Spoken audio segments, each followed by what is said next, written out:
Panahon na ng pagbabago, dahil sa ito ay hinahayaan. Tayo na magtulong-tulong na paunlarin ang mahal.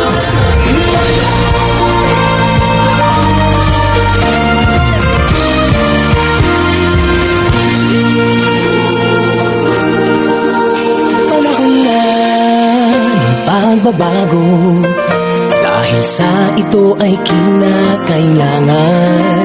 Tayo na magtulong-tulong na paunlarin ang mahal nating bayan.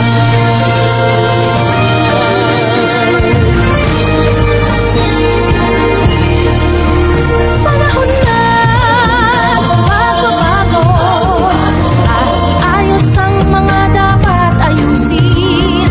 Dapat lang maging tungkulin ng bawat mamamayan dito sa atin. Ng pagbabago patungo sa pag-asenso, magsikap ng mabuti at nang guminhawa tayo. Bagong malaki natin sa mundo at ipamalas ang bagong Pilipino at bagong